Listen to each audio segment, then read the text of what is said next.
আসসালামু আলাইকুম প্রিয় দর্শক। আজকে যে বিষয়টা একটু ব্যতিক্রম। স প্রতিদিন মন্টেনিগ্রো আপডেট দিই। আজকে আপডেটটা হলো পর্তুগাল। পর্তুগাল যারা আমরা ইউরোপ জিনিসটা বুঝি বা ইউরোপ নিয়ে ঘাটাঘাটি করি অনলাইন ফেসবুক, ইউটিউব, গুগল, তারা হয়তো পর্তুগালের বিষয়টা ভালোভাবে জানি যে আসলে পর্তুগাল হলো ইমিগ্রেশনদের জন্য সবচেয়ে বড় একটা অপরচুনিটি। ইউরোপের যতগুলা কান্ট্রি আছে সবচেয়ে থেকে মানে আপনজন বলতে বলা হয় পর্তুগাল। কারণ পর্তুগাল যে কোনো ইমিগ্রেন্ট যায় তাদেরকে তারা আর ব্যাক করে না।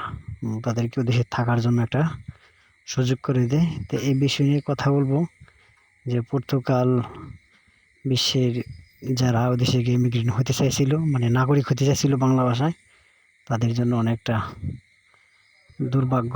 যার তারা এত সহজে হইতে পারবে না, এত সহজে হইতে পারবে না। এই নিয়ে বিস্তারিত কথা। যারা যেমন আলবেনিয়া, মন্টিনিগ্রো, কসোভো, সার্বিয়া বা আগে আছিল রোমানিয়া, বুলগেরিয়া, ওগুলো চেঞ্জ হয়ে গেছে। যেমন বলকানের যে কান্ট্রিগুলো থেকে আমরা চিন্তা করতাম কিছু দেশে গেলেই ওইখান থেকে পর্তুগাল যাবো, পর্তুগালকে 70 করবো, 70 করে বাস ওই দেশে 5 বছরের পাসপোর্ট পাই যাবো গা, 3 বছরের রেসিডেন্ট কার্ড পাই যাবো গা। তো সেই জিনিসটা অলরেডি ওই দেশের যে গভর্নমেন্ট 70টা অলরেডি ওয়েবসাইটটি বন্ধ করে দিছে। ওই দেশে কেউ আর সহজে 70 করতে পারবে না। ওই দেশে নাগরিক হইতে গেলে এখন ডাইরেক্ট ওয়ার্ক পারমিট নিয়ে ওইখানে যাইতে হইব। ঠিক আছে?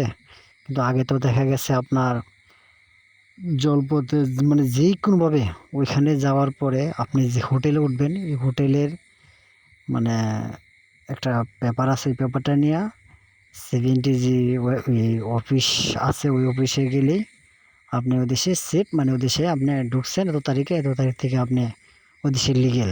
যেমন ইটালি, ফ্রান্স, এই অন্য যে সেগুলোতে লিগেল হতে গেলে অনেক প্রসেসিং লাগছে, কিন্তু পর্তুগালে সেই জিনিসটা নাই, প্রসেসিং লাগে না আর কি। কিন্তু এইদিকে ওই যে যখন পর্তুগালের নির্বাচন হয়েছে,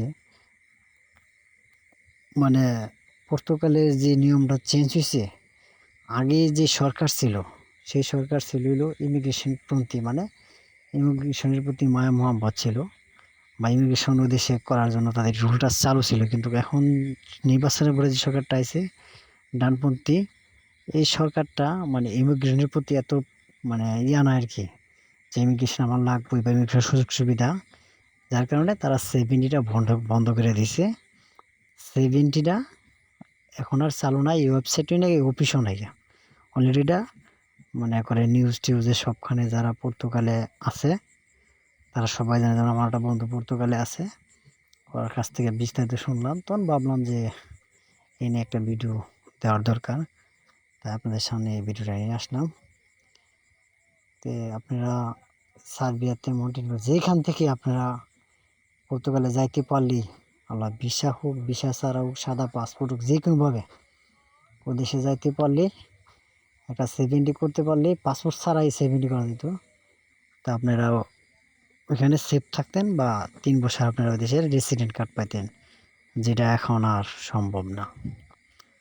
একবারে ওই দেশের সরকারের থেকে ঘোষণা দিয়ে দিছে, যেমন দেশে অ্যাভেলেবেল লোক গেছে, অ্যাভেলেবেল, পাসপোর্ট ছিঁড়া ফালাই দিছে, ওই দেশে ঢুকছে। তো ঢোকার পরে আপনার ওই দেশের বাংলাদেশ দূতাবাস থেকে একটা ডিটি নিছে, ডিটি নিয়ে সেটা ওই দেশের থানা থেকে ডিটি নিছে, ডিটি নিয়ে সেটা বাংলাদেশ দূতাবাসে গেছে যে আমার পাসপোর্ট হারাই গেছে, আমার পাসপোর্ট বানাই দিছে। আর এদিক দিয়ে গিয়ে প্রথম দিনে 70 করছে। তারপর আস্তে আস্তে বাকি যে কাগজগুলো আছে, সোশ্যাল নাম্বার, এসে সব কিছু করতে পারছে ইজিলি। তো এখন সেটা আর নাই। এখন আমার যতটুকু আমি জানি, অল্প কিছু জানি বলতে কি, স্পেনে একটা সুযোগ আছে, তো তা নিয়ে পরবর্তীতে একটা ভিডিও দিব। তো আমরা যারা অনেকেই এটা নিয়ে অনেক আশাবাদী ছিলাম যে পর্তুগালে যাবো, তো পর্তুগালের রাস্তা তখন বন্ধ। বন্ধ বলতে কি, যাওয়া যাইব, কিন্তু এদেশে রেসিডেন্ট কার্ড বা নাগরিক বা পাসপোর্ট, এগুলো পাওয়া যাবে না। যদি আপনাদের কারো পরিচিত থাকে তাহলে খোঁজখবর নিয়ে দেখেন পর্তুগালের অবস্থা এখন কি। আগে এমন একটা সুযোগ ছিল পর্তুগালে যেটা অন্যান্য দেশে ছিল না। তো যদি তারা আরও কারো কোনো বিস্তারিত জানার প্রয়োজন মনে করেন তাহলে একটা কমেন্টস করেন, আরও যে কোনো বিষয়ে কমেন্টসে উত্তর দেওয়ার চেষ্টা করুন। পর্তুগাল খুবই একটা ভালো একটা দেশ ছিল আমার দৃষ্টিকোণ থেকে।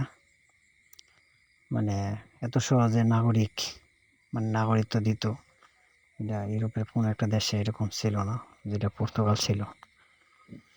তো যাক, এটা শুধু বাংলাদেশের জন্য না, বিশ্বে পর্তুগাল বাদে মানে যারা ওই দেশে গিয়ে ইমিগ্রেশন হইতো সবার জন্য এটা, সবার জন্য একই নিয়ম একই ব্যবস্থা, যে 70 আর নাই। মানে এমন দেশ বলতে কি, ওখানে আপনার দেখেছে যাইতে পারলেই হয়েছে।